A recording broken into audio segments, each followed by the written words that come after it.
बिस्मिल्लाहिर्रहमानिर्रहीम। अस्सलाम वालेकुम नाजरीन, मैं हूं फयाज महमूद और आप देख रहे हैं फयाज महमूद यूट्यूब चैनल। नाजरीन, जैसे जैसे 29 नवंबर आती जा रही है वैसे वैसे कुछ लोगों की बेचैनी जो है वो बढ़ती जा रही है। बेचैनी बढ़नी भी चाहिए, क्योंकि अब जो मुकदमा है वो अपने मंतकी अंजाम तक पहुंचने को बिल्कुल करीब है।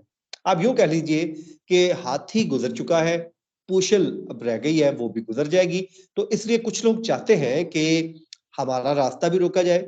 हमारा रास्ता इन सेंस वो ये चाहते हैं कि भाई साहब, इन लोगों को किस तरीके रोकिए और रोकने के बाद इनको ये कहिए कि यार आप इस केस पे अपडेट देना बंद कर दें। अब बाज लोग ऐसे हैं कि वो रोजाना की बुनियाद पर जब हम आपको अपडेट देते हैं तो वो सुनना भी चाहते हैं और वो ये चाहते भी हैं कि मजीद इंफॉर्मेशन हम आपके साथ लेकर आए। तो कोशिश ये होती है कि सच बोला जाए, फैक्ट्स बताए जाएं और हकाइक पे मबनी जितनी भी बातें हैं आपके सामने रख दी जाए और फैसला आप लोग कर लें कि ये हम दुरुस्त कह रहे हैं, गलत कह रहे हैं और होने क्या जा रहा है। अब हो ये रहा है कि शाहिद हुसैन साहब हो गए, शाहिद सकलैन साहब हो गए और कुछ दूसरे जो हमारे साथी हैं जो रोजाना की बुनियाद पे जहरा काजमी केस को अपडेट कर रहे हैं। हमारा एक ही मोटो है और मोटो ये है कि इंसाफ होना चाहिए। अगर तो आप ये समझते हैं कि इंसाफ नहीं होना चाहिए तो फिर तो हम गलत। और अगर आप समझते हैं कि हमारी डिमांड बिल्कुल दुरुस्त है, इंसाफ होना चाहिए, तो फिर आप हमें क्यों रोक रहे हैं?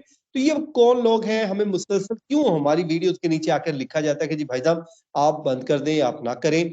लेकिन इस बातों की परवाह किए बगैर ये जो काफिला है वो चल रहा है।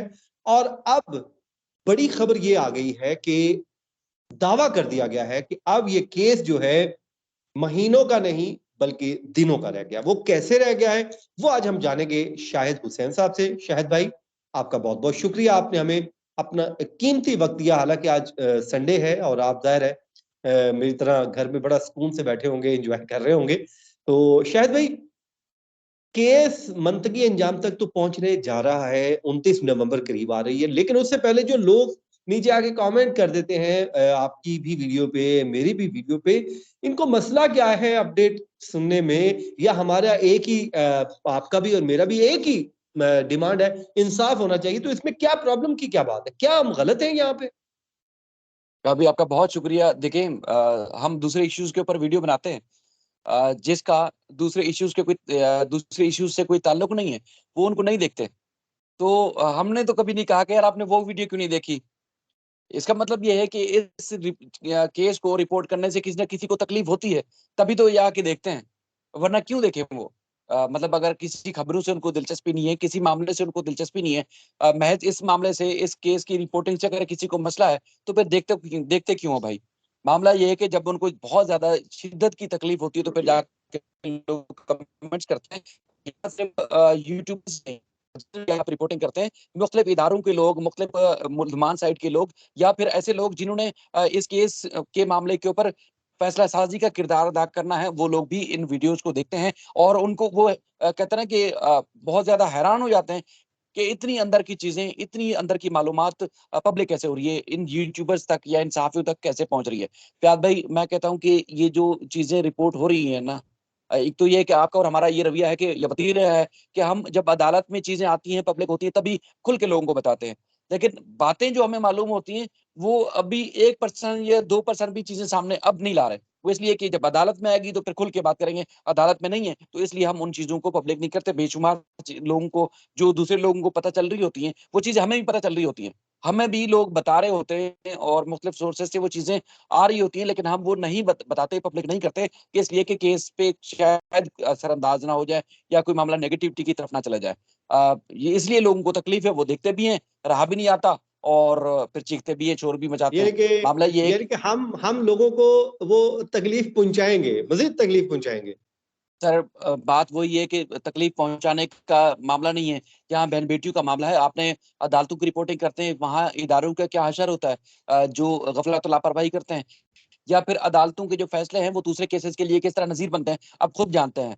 ठीक है, अब यहाँ जो कहते हैं ना कि मशरक से लेके मगरब तक और मगरब से लेके मशरक तक लोग अगर जदोजहद कर रहे हैं या जुस्तजू कर रहे हैं, अपना टाइम लगा रहे हैं, वो इस वजह से नहीं कि वो जाती जस्तजू कर रहे हैं या जाती कोई उनका मकसद है। मकसद ये है कि अगर बाप या पूरा खानदान अगर वो जद्दोजहद कर रहा है, वो एहतजाज कर रहा है, वो किस चीज़ की पैरवी कर रहा है, वो मुसलसल इस चीज़ को बाला-ताक रखते हुए कि उनके ऊपर किस तरह कीचड़ उछाला जाएगा, उनके ऊपर कितना उँगलियाँ उठाई जाएँगी, वो जद्दोजहद कर रहा है। तभी तो आप सब ये हज़ारों, सैकड़ों लोग जो है इस मामले को रिपोर्ट कर रहे हैं। अगर माँ-बाप ना खड़े हों तो इस तरह केसेज़ तो तकरीबन रोज़ हर अदालत में आते हैं। कोई नहीं रिपोर्ट करता, उनका तो किसी को पता भी नहीं चलता। इस तरफ से आते हैं, इस तरफ से निकल जाते हैं, कानो-कान खबर भी नहीं। ऐसे ही है। इवन के रिश्तेदारों को भी नहीं पता चलता। तो यहाँ पर सही माँ-बाप बात है। खड़ा हुआ है, तो इसलिए हम सब जस्तजू कर रहे हैं कि देखिए एक ना सिर्फ़ इस माँ-बाप को इंसाफ मिलेगा, बल्कि कई बेटियों को इंसाफ मिलेगा। ये बात हम इंशाल्लाह। तकरीबन हर वीडियो में करते हैं। अब मामला इंशाल्लाह, ये है इंशाल्लाह कि शाहिद जैसे भाई जैसे ज़रूर इंसाफ मिलेगा। मैं अपनी बात को आगे बढ़ाता हूँ, आपसे एक सवाल पूछना चाह रहा था कि 29 नवंबर जैसे-जैसे करीब आ रही है, आप क्या समझते हैं कि मुल्ज़िमान की क्यों परेशानी की वजह क्या है? ऐसा क्या है 29 नवंबर में?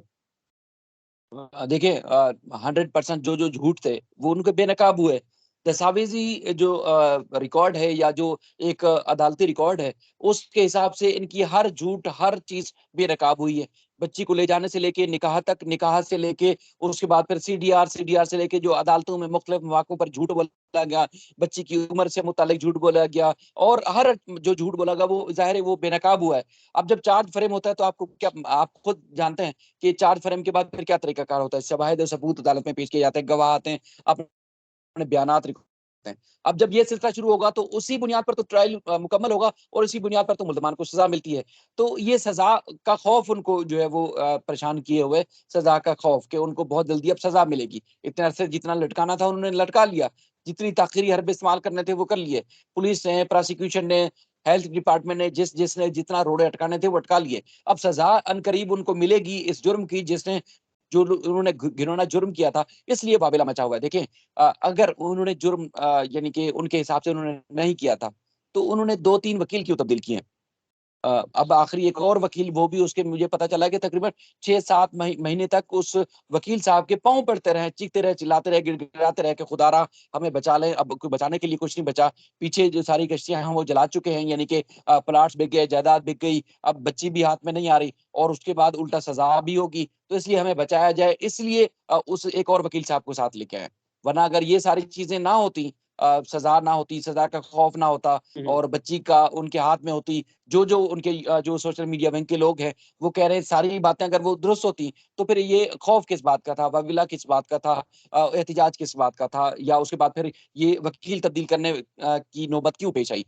मामला 29 तक भी नहीं है, एक और भी मामला है कि जो मेडिकल सिंध हाई कोर्ट के हुक्म पर मेडिकल रिपोर्ट तश्कील दी गई है, अब उसमें जो कुछ है, वो सिर्फ़ मुल्ज़मान की साइड पे नहीं, बल्कि जहाँ-जहाँ बच्ची को ले जाकर इंटरव्यू करवाया गया, मर्ज़ी की बातें करवाई गई, किसने किस हद तक क्या-क्या तशद्दुद किया, ये सारी बातें भी जब फ़ाश होगी अदालत में, तो उनका क्या हश्र होगा, आप खुद अंदाज़ा लगाएँ।